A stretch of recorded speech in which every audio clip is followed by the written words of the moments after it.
it seems like a lot of geopolitics, a lot of international military, even conflict is around energy. So how does your thinking about energy connect to what you see happening in the next 10, 20 years?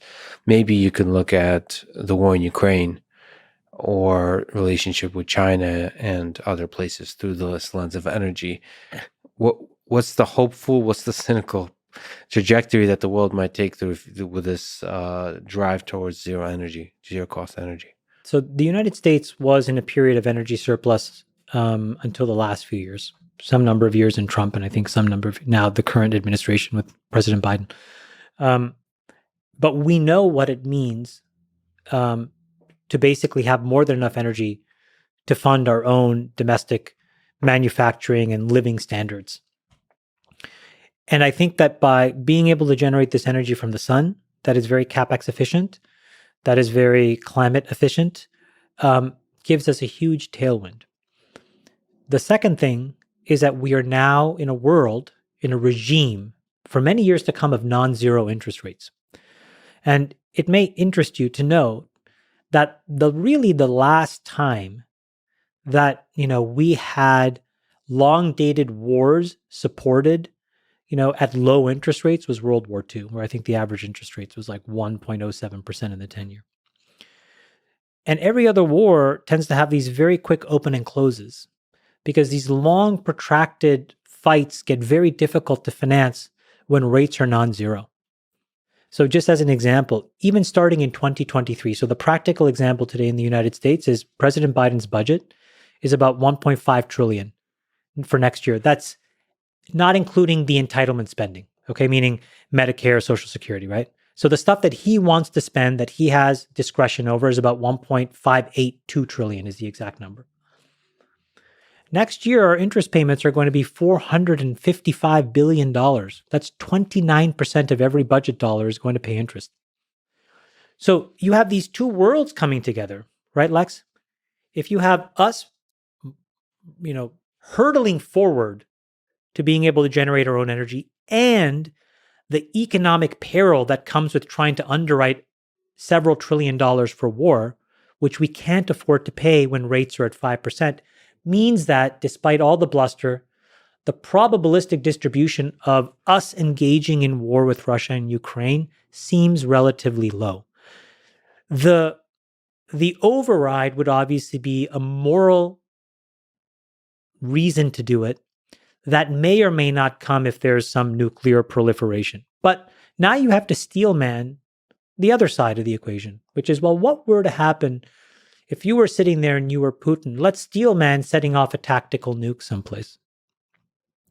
Okay, I'm getting calls every other day from my two largest energy buyers, India and China, telling me, slow my roll. I have the entire world looking to find the final excuse to turn me off and unplug me from the entire world economy. The only morally reprehensible thing that's left in my arsenal that could do all of these things together would be to set off a tac nuke. I would be the only person since World War II to have done that. I mean, it seems like it's a really, really, really big step to take. And so I think that X of the clamoring for war that the military-industrial complex wants us to buy into, the financial reasons to do it and the natural resources needs to do it are making it very unlikely. That is not just true for us. I think it's also true for Europe. I think the European economy is going to roll over. I see a very hard landing for them, which means that if the economy slows down, there's going to be less need for energy. And so it starts to become a thing where a negotiated settlement is actually the win-win for everybody. But none of this would be possible without zero interest rates. In a world of zero interest rates, we would be in war. So you believe in the financial forces and pressures overpowering I believe in the human invisible ones. hand. I really do believe in the even in international war. More so there. I think the invisible hand, and by the invisible hand for the audience, I think really what it means is the financial complex and really the central bank complex and the interplay between fiscal and monetary policy is a very convoluted and complicated set of things. But if we had zero interest rates, we would be probably in the middle of it now. See, there's a complexity to this game at the international level where some nations are authoritarian and there's significant corruption. And so that adds, from a game theoretic optimal perspective, the invisible hand is operating in the mud. Preventing war. The person that is the most important figure in the world right now is Jerome Powell. He is probably doing more to prevent war than anybody else. He keeps ratcheting rates. It's just impossible. It's a mathematical impossibility for the United States unless there is such a cataclysmic moral transgression by Russia. So there is tail risk that it is possible, where we say, forget it, all bets are off. We're going back to zero rates, issue a 100-year bond. We're going to finance a war machine. There is a small risk of that. But I think the propensity of the majority of outcomes is more of a negotiated settlement.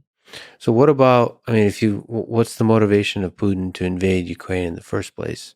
If financial forces are the most powerful forces, why did it happen? Because it seems like there's other forces at play of maintaining superpower status on the world stage. Yeah. It seems like geopolitics doesn't happen just with the invisible hand in consideration. I agree with that. I can't beg to know, to be honest. I don't know. But he did it. And I think it's easier for me to guess the outcome from here. It would have been impossible for me to really understand. It is what got him to this place.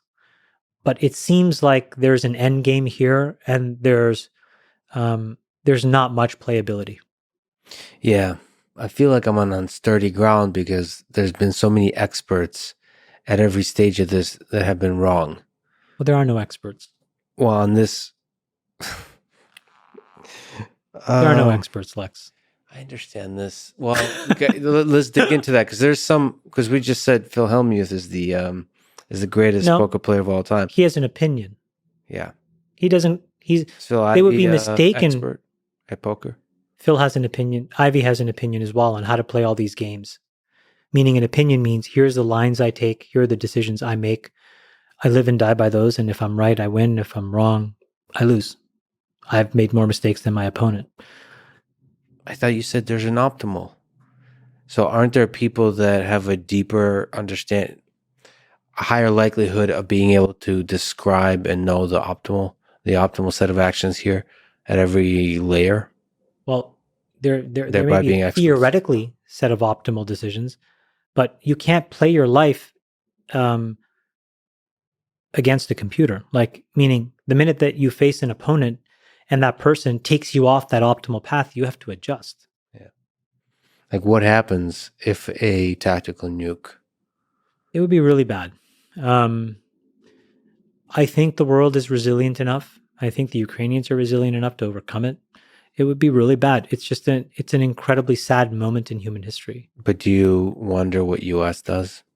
Is there any understanding? Do you think people inside the United States understand? Not the regular citizens, but people in the military. Do you think Joe Biden understands? Do you think? I think Joe Biden does understand. I think that. You think they have a clear plan? I think that there are few reasons to let the gerontocracy rule, but this is one of the reasons where I think they are better adept than other people. Folks that were around during the Bay of Pigs, folks that hopefully have studied that and studied, nuclear de-escalation will have a better playbook than I do. My suspicion is that there is in an emergency break glass plan. And I think before military intervention or anything else, I think that there are an enormous number of financial sanctions that you can do to just completely cripple Russia that they haven't undertaken yet.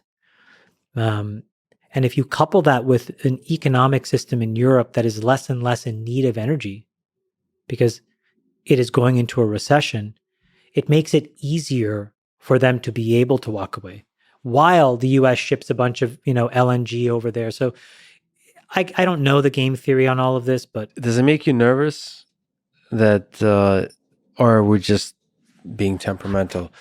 It feels like the world hangs in a balance? Like it feels like, at least from my naive perspective, I thought we were getting to a place where surely human civilization can't destroy itself. And here's a presentation of what looks like a hot war where multiple parties involved in escalation towards a world war is not entirely out of the realm of possibility. it's not. I would really, really hope that he is spending time with his two young twins. Well, this is part of I what I really hope he's spending time with his kids. agreed, but not kids, not just kids, but friends and the I'm not sure that he may not have friends, but it's very hard for anybody to look at their kids and not think about protecting the future. Well, there's partially because of the pandemic, but partially because of the nature of power, it feels like you're surrounded by people you can't trust more and more. I do think the pandemic had a effect on that too, the isolating effect. Yeah. A lot of people were not their best selves during the pandemic.